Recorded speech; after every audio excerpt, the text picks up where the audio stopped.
Hello, everyone. My name is Steve Peterson. And I'm Jack Hinkle. Welcome to Chops Podcast, the podcast where we talk about the teaching trifecta, Jack. It's knowing your kids, knowing your content, and knowing your teaching. Welcome back. It is a Wednesday, a glorious Wednesday, 87 degrees here in Dunlap, Indiana. We have one more day of school left, Jack. One more day. One more day. Like Les Mis. One day more. Technically, for the teachers, it's one and a half days more. Don't you love the last day of school? Like tomorrow, not Yeah. Friday, the last day of school. Do I love it? It's a pretty good feeling. I just think, and I'm not one of those guys that's like, oh yeah, only 99 more days of school left. But I think like there's something so fun though about the last bell. I agree. You know, when the kids are in the hallway and everybody's like, peace out, see you at the end of the summer. That You is know, like it's so just meaningful. Like, oh my gosh, we've been here since July or August whenever you come back to school, right? And you just realize like what a long journey that is. Like you go all the way back to like Christmas time and spring break time and there's snow on the ground and all this kind of stuff. And you're just like, whew.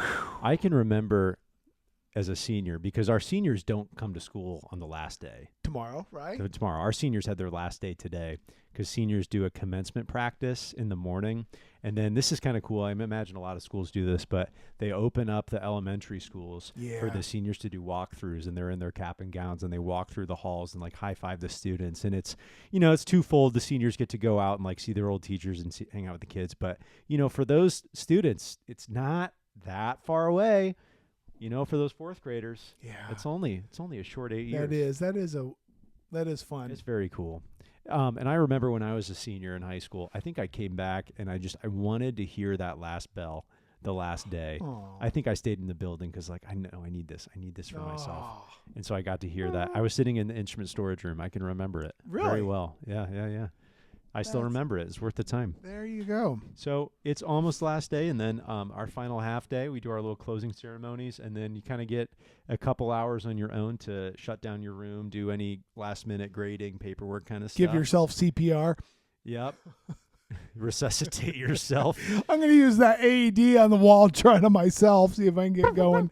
Yeah, it's that time. So it is. Things are winding down, definitely, and field days are going on. I came. Oh my God. Our high school is across this little bridge from our intermediate school. It's very walkable. And Steve teaches in the intermediate school, but I had to go walk over to the intermediate school and drop off some things for their music teacher. And I'm like walking through the bridge. There's like gaga ball. There's like giant soccer balls. There's the giant parachute. And one of the teachers he's like, hey, you want to take this one over? And I'm like, someday. He's like, come on, this is what you band guys do all the time, is run stuff like this, right? And I'm like, yeah, but I got stuff I got to do. So I'm like wading through this field day. There's just like kids everywhere with any kind of sports ball you could imagine. Getting. And then I had to visit Steve when I was down there. That was a good time. In your little, they got good chairs down there. I am jealous of the chairs. You got those hydraulic chairs. You got the egg chairs. You got the spinny chairs and office chairs. We got the wiggle chairs. You got the wiggle chairs. Don't tell me over about here in the high school. I'm lucky if it all sits on the ground evenly. I'm like, ka-ching, ching, ching, we have couches. We have circle couches. Yeah, that's true. We have green couches that have been there since 1975. 1975. You don't even know what's behind them. It probably smells. You don't want to look. Yeah, that's bougie, dude. That's it.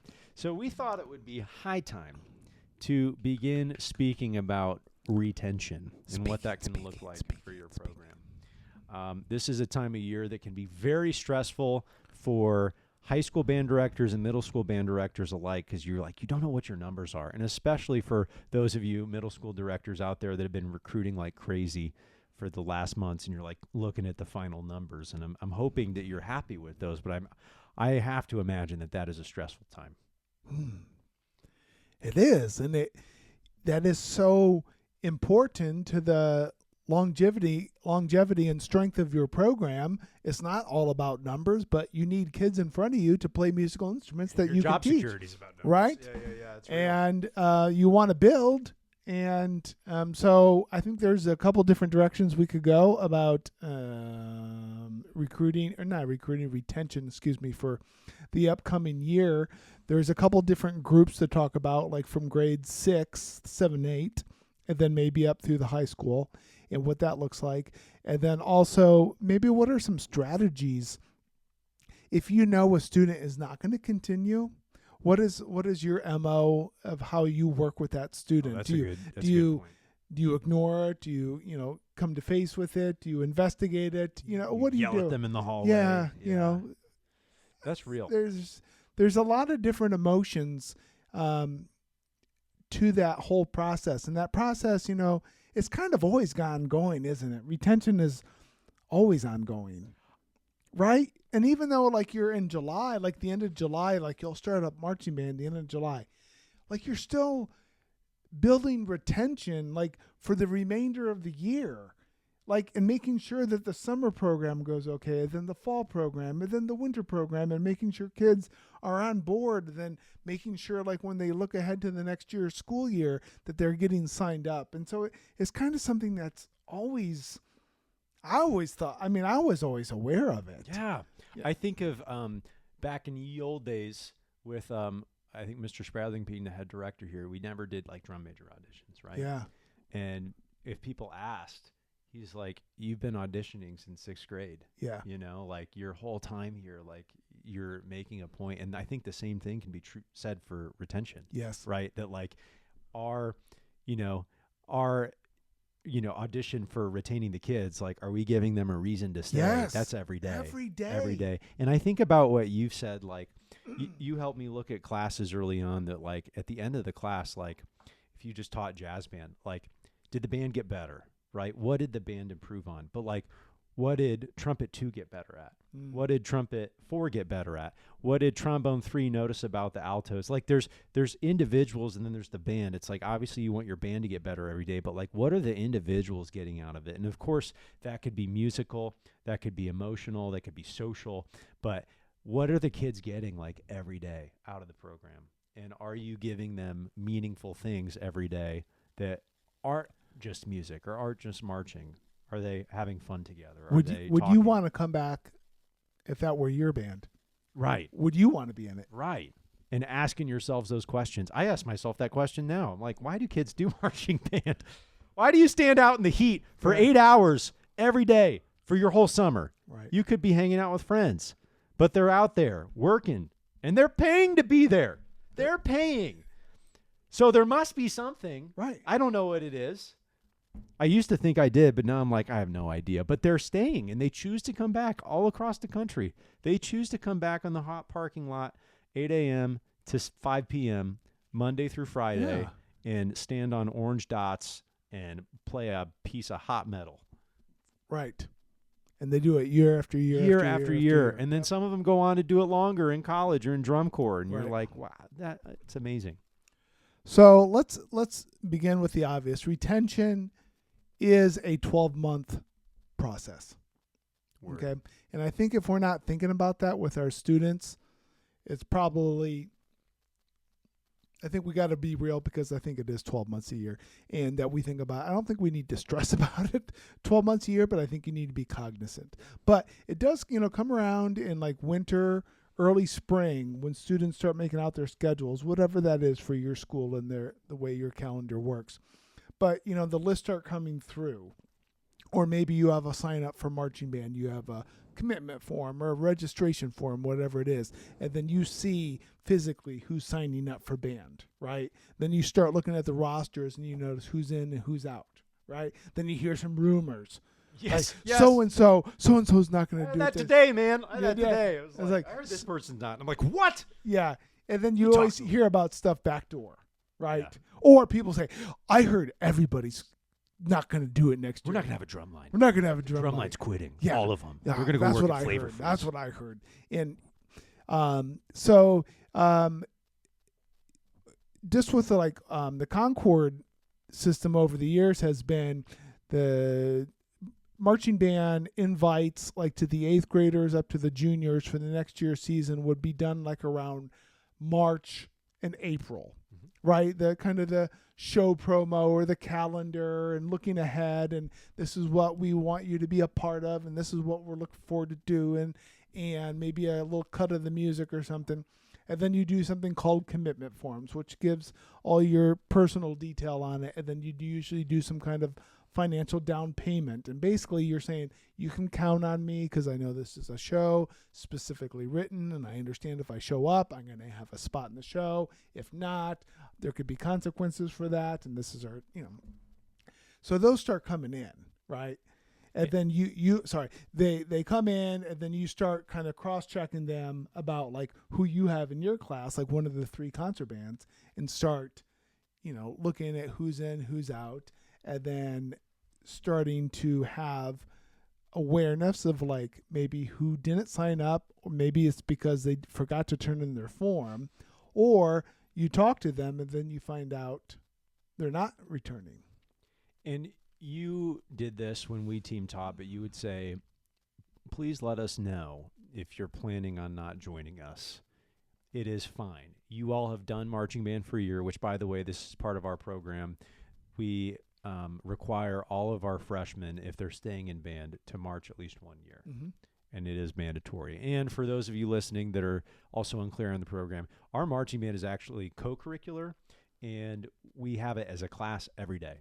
And our classes are 50 minutes. I'm using air quotes, but we extend the class period so we can actually do about an hour of content with 10 minutes on either end. It's like it's like an hour 20, but 10 minutes to get up, get outside, 10 minutes to get back in. So we really have about an hour of marching band every day. So it is a class, and we do not run a concert band during the fall semester until marching band's over. So those are things to take into consideration. And if students choose not to march after their freshman year, they're expected to take private lessons on their instrument if they want to stay in band for the entire fall semester. Like if they're not going to play in the fall, they need to take lessons in lieu of that. Right. So we asked the students, like, if you know you're not going to do marching band next year, or you're not going to do band at all, come talk to us. It's not a painful conversation. We're not here to yell at you. We're not here to berate you. We just want to know for our sake so we don't feel ghosted. And the kids are usually pretty good about that. Occasionally we have to, chase down one, and they're like, yeah, I'm not doing it. But really, we just want to know why, and that kind of helps us. And then depending on the student, and the reasoning, it might be a little convincing. For example, well, I just wanted to, sleep in this summer. I'm like, you want to be with my friends, right? You will regret that after 5 days of seeing your friends be a marching band. So like we do kind of work with those kids. And, something we're also running into now that you probably didn't run into 10, 20 years ago is that there are many like internship opportunities, many work-based learning opportunities, certain graduation requirements that need to be hit that 90% of the time it works out fine with the schedules. But if you fall into that 10%, the students can kind of get into some pickles. Yeah. We have an Elkhart Area Career Center, which is a great program that gets students out of our building into their building, and they can work in trades or work in like nursing and just so many opportunities like that. And the students have morning classes or afternoon classes.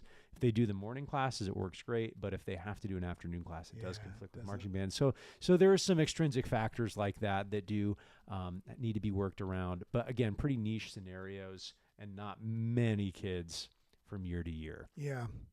I'd just like to go back and touch on if you're not going to be in band next year, please come up and talk to us directly. There was a time that we did like a non-commitment form, basically.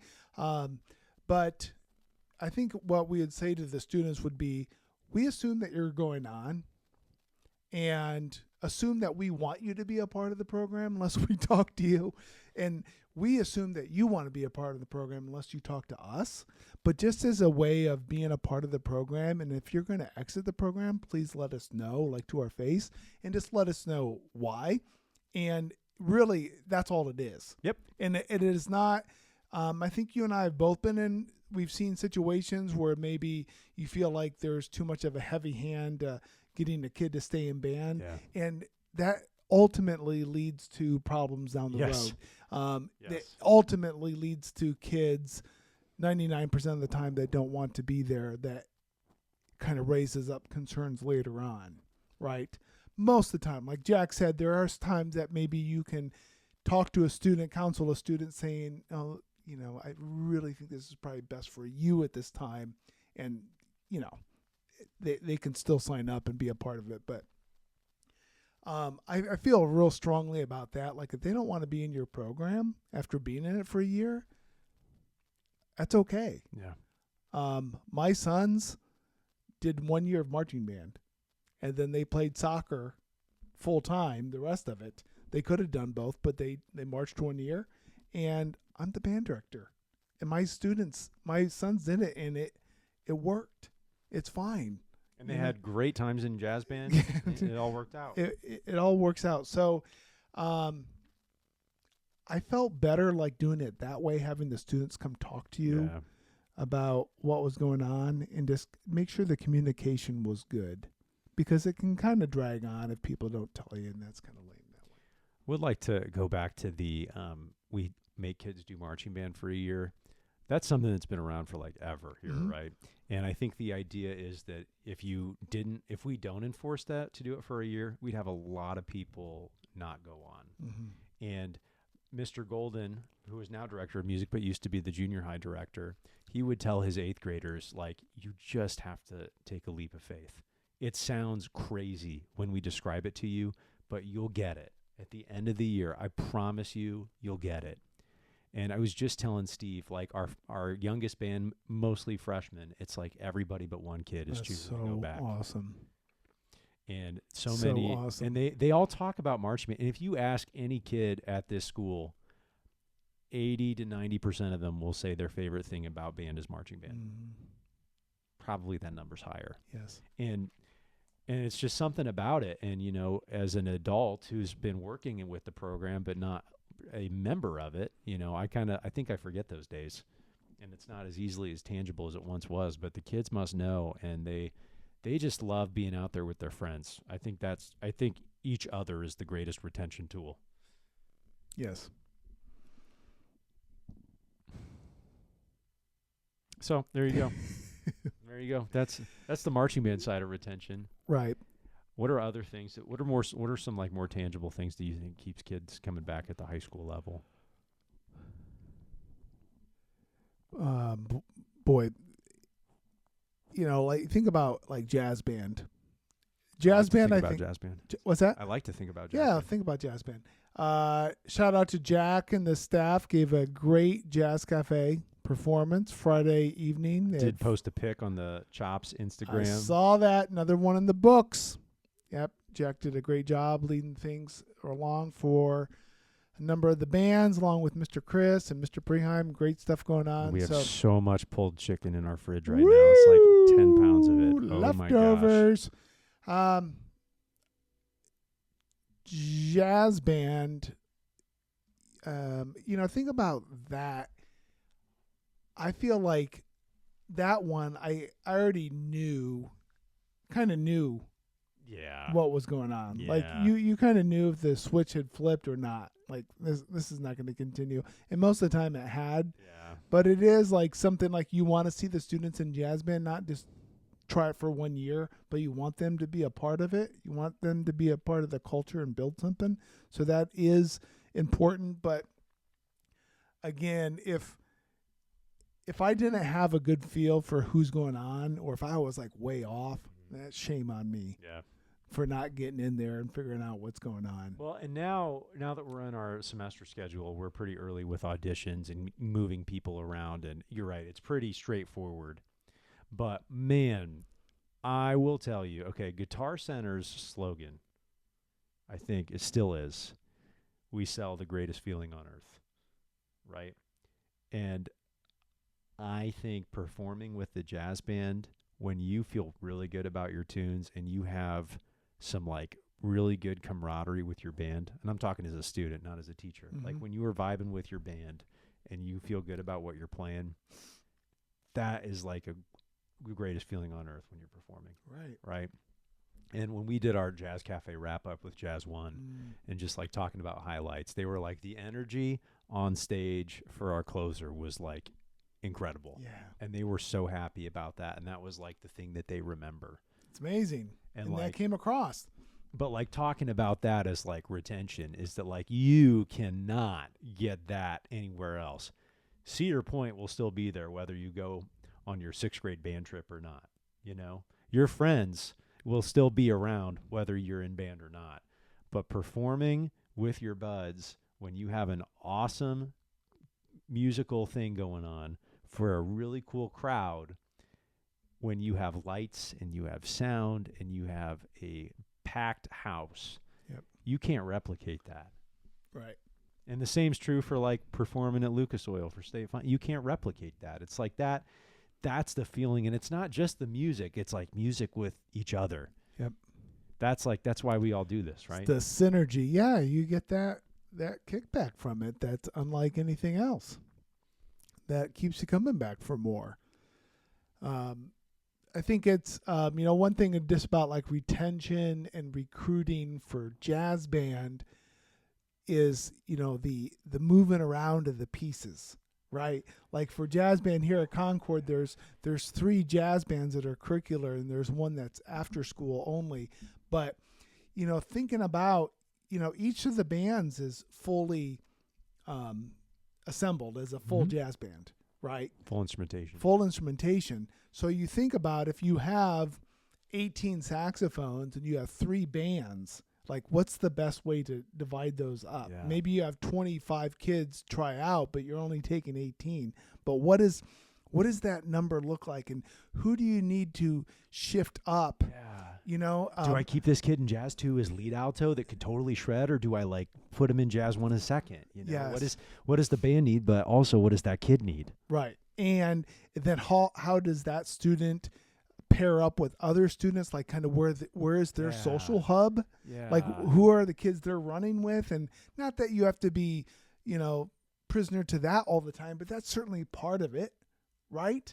And so we come up with this well-intentioned band or this team that every year is an experiment, but you hope that those pieces fit together. So there's a lot more than just obviously getting the numbers in there. And please, listeners, note, like Steve is talking about like every kid. Like he is like so intentional about every kid when he's talking about moving the jazz bands around.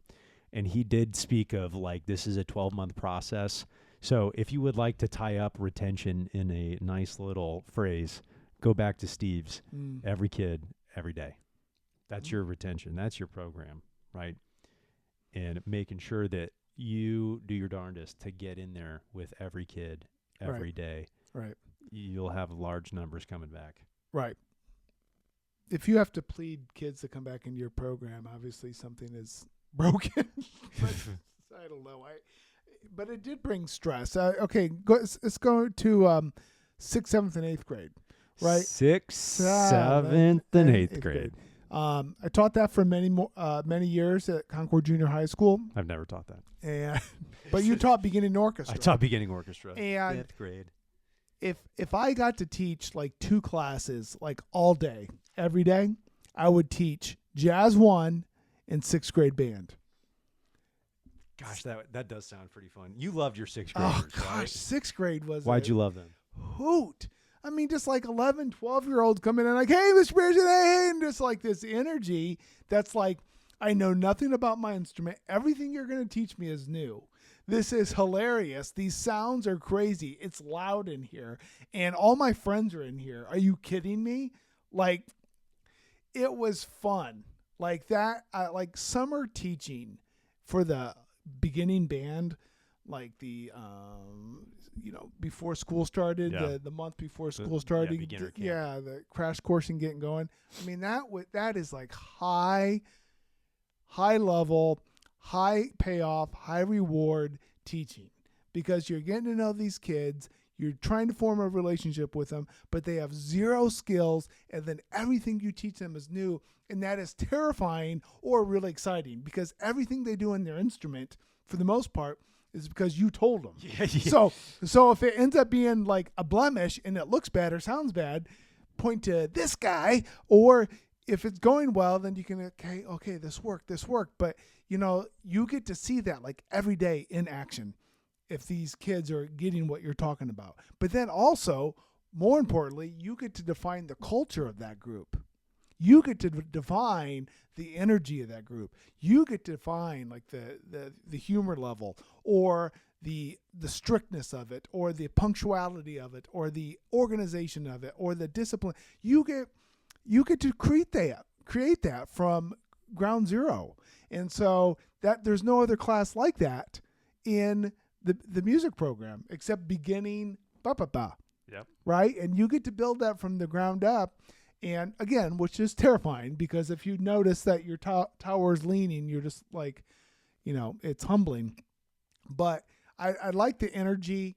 At that point, like sixth graders, the humility factor was still high, and they wanted to please the teachers, right? And I hear that about sixth graders. It didn't get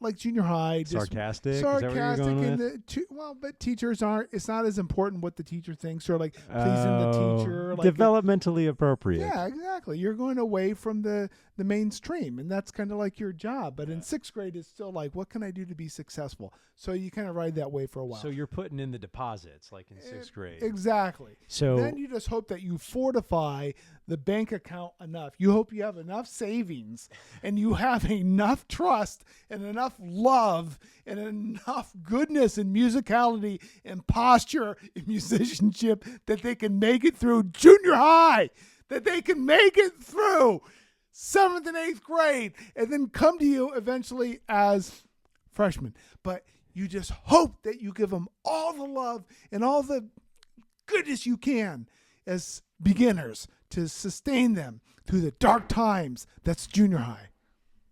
Well said. Is that right? Okay. So now we got to talk about 8 to 9, right? Yeah. How to get the kids across the bridge. Wait. I got a question. I got a question. Okay, I got a question. Okay, here's my question, and I think it's a hot take. The sixth grade band does not exist for the high school band. When I taught that, that's what I was into. The sixth grade band did not exist solely as a feeder system to the high school. I don't think that's a hot take.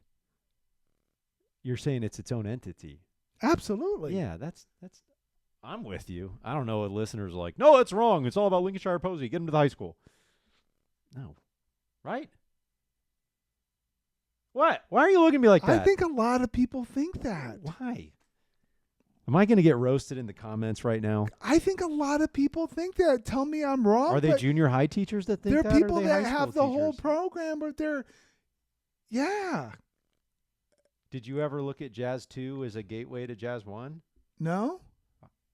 I'm not saying I know you're not. should do it, but why wouldn't you? Why? You're looking at the future of your program and the future of stability for you in like building something, and it starts with the sixth grade. So it's easy to get into that trap, which is ironic because the more because the more you get into that trap of thinking that's my freshman class in 3 years, you are cooked. You're cooked. And if you don't look at the sixth graders as sixth graders, like maybe they're just going to be with me for 1 year. They might be with me for 1 year and they're going to tap out of band. And I have to be okay with that. I have to give them something that's still worthwhile. Hey, Popcorn Prelude is a banger, okay? I don't know why you would think that is not. Yeah, Penguin Promenade. Come on. Those are classics. But like, you can think of like the most fun times you've had with your sixth graders. And like, when have you felt like that preparing wind ensemble for like Isthmus State Quals? The answer is probably never. You've had fun with wind ensemble, but it's not at that same, like, think about the memories you created, the moments you created, like musical, social, I remember those moments. I remember that stuff as a sixth grader. Stuff? Yeah. It's real, but it's like that. You're right. That has to exist. I guess I've never thought about that because I've taught the young ensembles for forever here. Wow. Like I've never looked at concert band and been like, I need to take care of you because you're going to be the future wind ensemble. I've never thought that. I'm just like, this is who we got. Let's play these 3 tunes. Let's go for it. But I am aware that I have a pretty uneducated opinion as a person who has not taught a large or not been the sole teacher for a program. I know, though, when I came in and I was teaching woodwinds and I took over for Gabe Burton, and Gabe Burton had the 6th, 7th, and 8th grade woodwinds at Concord, and they were bumping. You know, that was a thing going on. And Scott Spradling had the brass, and they were bumping. And, like, I didn't want to mess that up. Yeah. And if I started 60 beginners in woodwinds, I better have a good chunk of those guys going on and, you know, fortify the ranks through the years. And I didn't want to be that guy. Sure. But I love those kids. This is like 6th graders, like, let's go. Sure. Okay. Okay. That's good. So 8th grade to 9th grade. I've got some tangible things that we do, and then probably. Oh, yeah. We haven't really talked practicality. That's kind of one thing we do need to do more in this. Be practical. Yeah, practical. Hey, that one dude on the review said we drop wisdom bombs every week. Do you see that one? Really? He's Is that like a glitter bomb?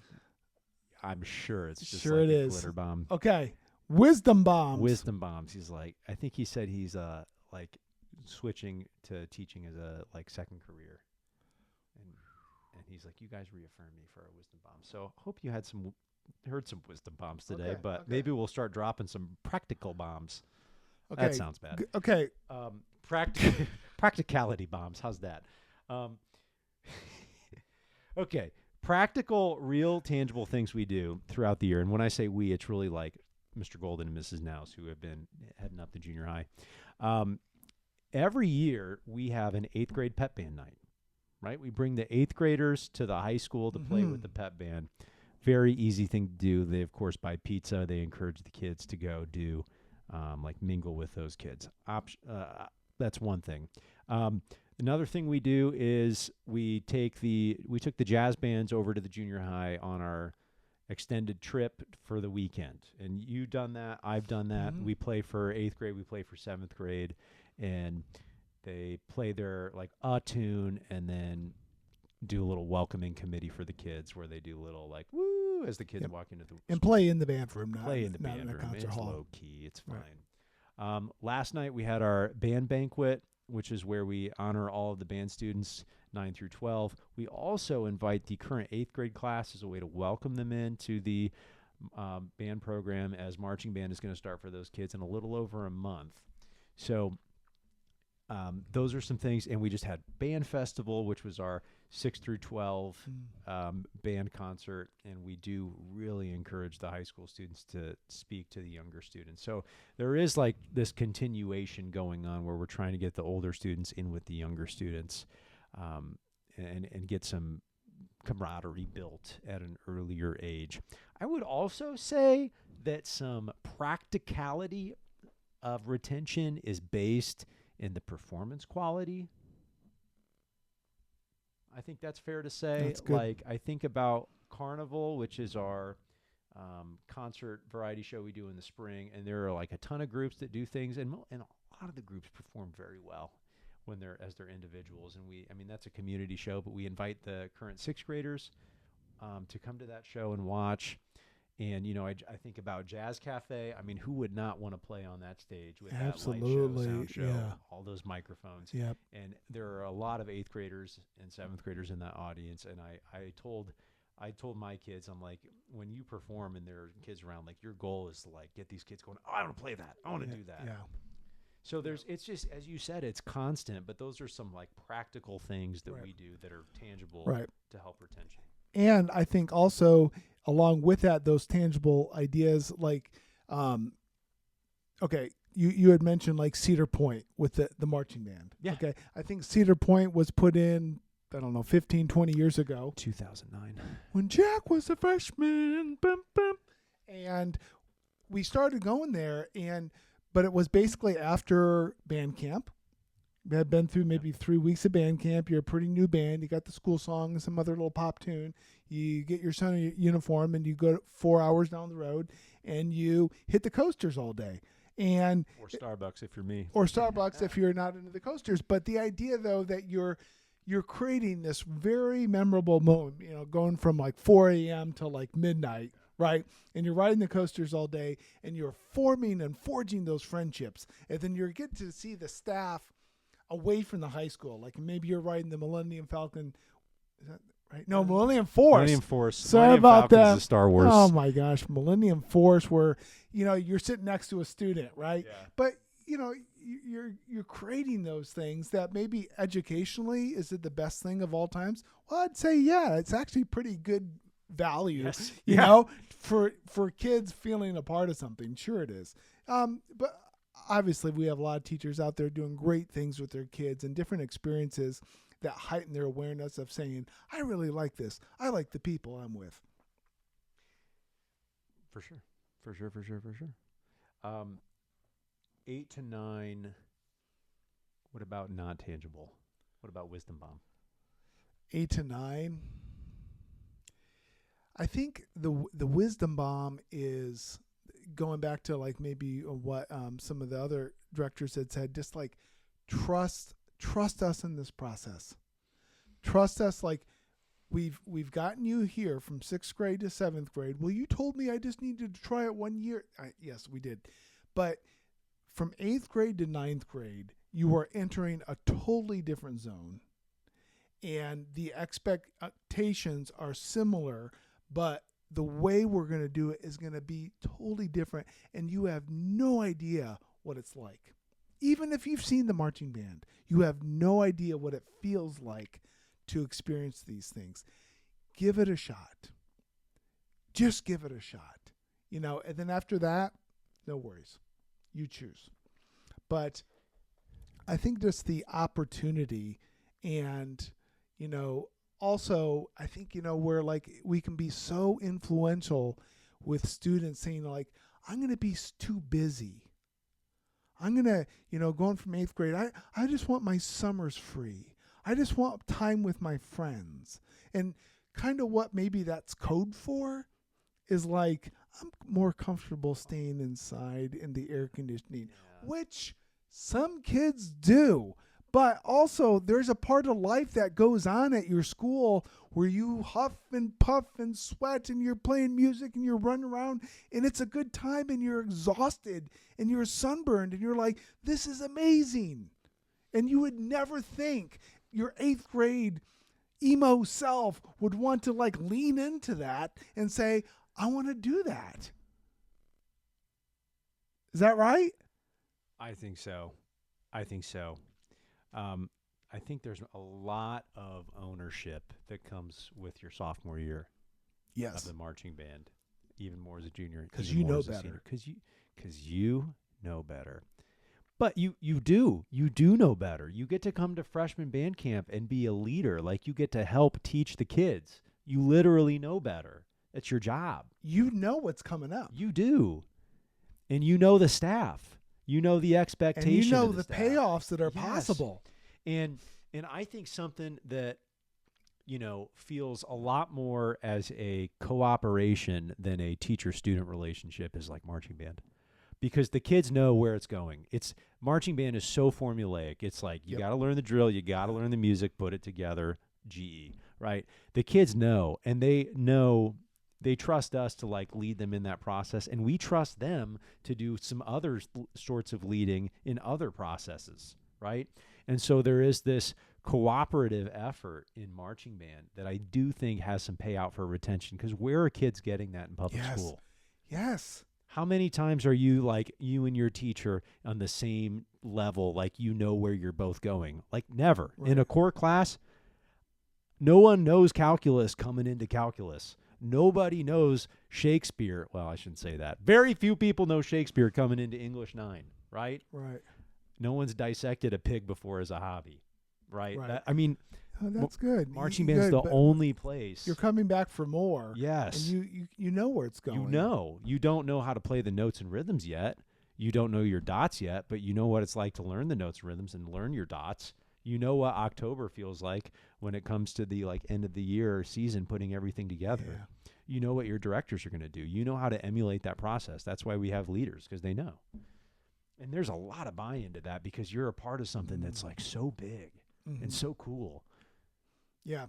So it is that step of bridging to the next thing, that step of faith, right? Just try it, And there's a good shot that there's a good chance that you're gonna be miserable like the first 3 weeks. Yes. Okay, I can almost guarantee. What do you play? Baritone? Yeah. Okay, first day of school, all of your classes, and you still have marching band at night, and you have soccer practice.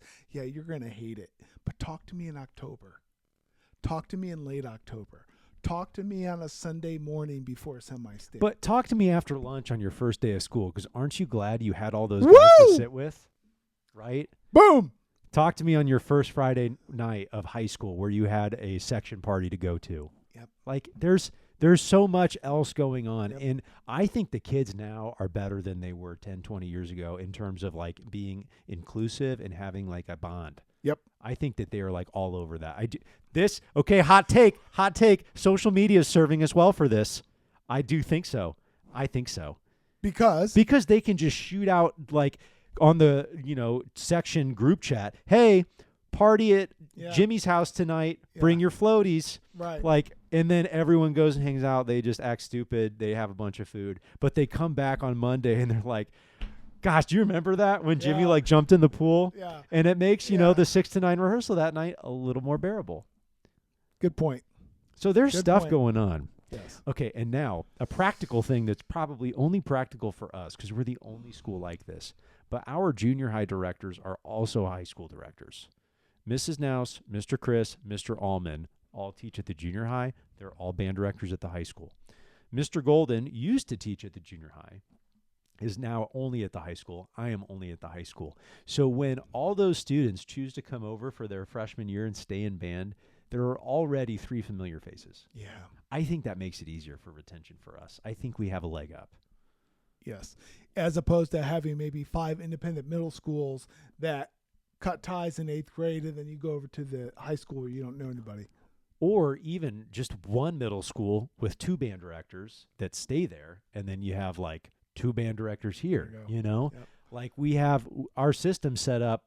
I'm not sure why or how, but it's set up for that those teachers travel here and that there are familiar faces. And I think that makes that change a lot easier. Good. That's very, very practical. And that's something that was set up many years, like out of our control now. But thinking about sharing teachers going across the bridges, between the different grades is huge. For our defense, though, our entire week of freshman camp always has collided with the beginning band camp.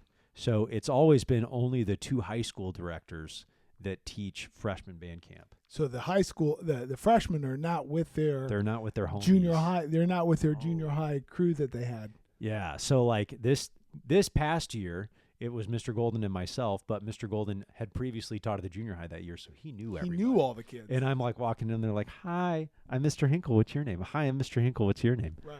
You're the new guy. I'm the new guy. I'm like, wait a second. No, I've been here. Yeah. But I'm the new guy. And so we'll do that again next year. Mr. Golden had these students as 7th graders that are now going to be freshmen, and he'll probably remember a lot of them. And Sure. I'm meeting a lot of them for the first time. But, that's it. And I think Steve. You think what? Freshman camp is part of retention. Freshman camp is part of retention. I think so. Why? Well, freshman camp is designed to be very student-centric. Mm-hmm. It's student-centric for the freshmen. It's also student-centric for the upperclassmen. Shh, don't tell them. Don't tell them. They don't know this. But we require every new marcher to come to, it's really called New Marcher Camp, let's be real. But we require all the new marchers to come to that so they learn how to march. And even if they didn't come to our school the last year, but they were in a marching band in another school, they still need to come so they learn our style and expectations. Upperclassmen are invited, and upperclassmen do the majority of the marching teaching. We don't do any, and even some of the music teaching, right? Right. It's kind of a soft start to get the freshmen acquainted with their upperclassmen in their section and vice versa. It's a soft start for us because we can start setting some expectations, how this rolls, teach some very minimal posture, do a little bit of F concert, and just set the standard for the year. But we make it a very student-focused experience, and I think that helps the kids choose to come back the next week for full band camp. Right. Making those connections. That's the most meaningful thing. You should just call it connections. Connections. We get sued by New York Times. You ever play those? No. I ain't got time for that. Ain't I do got- have time for that. Just don't play them.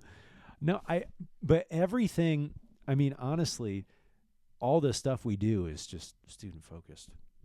It is student focused. It's not that much about the music. Don't tell anybody. Right. It's a little bit about the music, but music's just a vehicle. Teaching the students well will serve your program well, and a lot of the other things will take care of itself. Preach. But it's hard work. It's hard work. It's hard work, and you got to do it every day. And you can't just be like moody, and like some days you're going to be fun. I'm tired. I'm tired. I want to go to Tampa. Like every day, every kid. Okay, it's my dog's 10th birthday today. Dude, Oliver came up today in band. Why? We're Spinning Chair Blues? No. Mrs. Nouse has a Kahoot of all the band directors. Okay. Were you around for that? Yeah. So she just recycled it. She didn't Yeah, update it. So, one of the Kahoot questions was, what's the name of Mr. Peterson's dog? And it was like Oscar, Oliver, Oleander, and like, I don't know, some outrageous O name. Yeah. And it had a picture of Oliver, I'm pretty sure. Yeah. And I was like, you guys know this. We played the song. We know. They all got it. It was good. Good job, Oliver. You're going to give him a plate of brownies? That's his birthday present. Here you go, bud. Wash it down with some hydrogen peroxide. Poor buddy. I didn't Kathy, even go say get the happy. chair. I kind of feel bad. I didn't even say happy birthday to him this morning. Then I checked my calendar later, and I was like, oh, it's Oliver's. I'm sure he remembers. Dad. He does. I asked my Dad. boys to please text him. My sons were texting me, tell Oliver happy birthday. There you go. Okay, well, continue to like and subscribe. We appreciate your support on our podcast platforms as well as social media, and appreciate you commenting and following us. And some of you may be curious, are you guys going to still record even though it's summer? Good question. Good question, Miss G. Yeah. Yeah, we will. We will do a few. It might not be every week because I'm recording live from Jack's wedding. I'll be doing a podcast. Yeah. Well, Jazz at One's this- playing at the so they think. ceremony and then at the reception, and we could probably get some fire content there. So, just be aware. Put it on Chops Live. I'll give you the Instagram account for a day. What would happen if What you got could the, go Yeah, wrong? what could go wrong? Steve has the Instagram and the TikTok. I'll probably get like 12 emails in my inbox.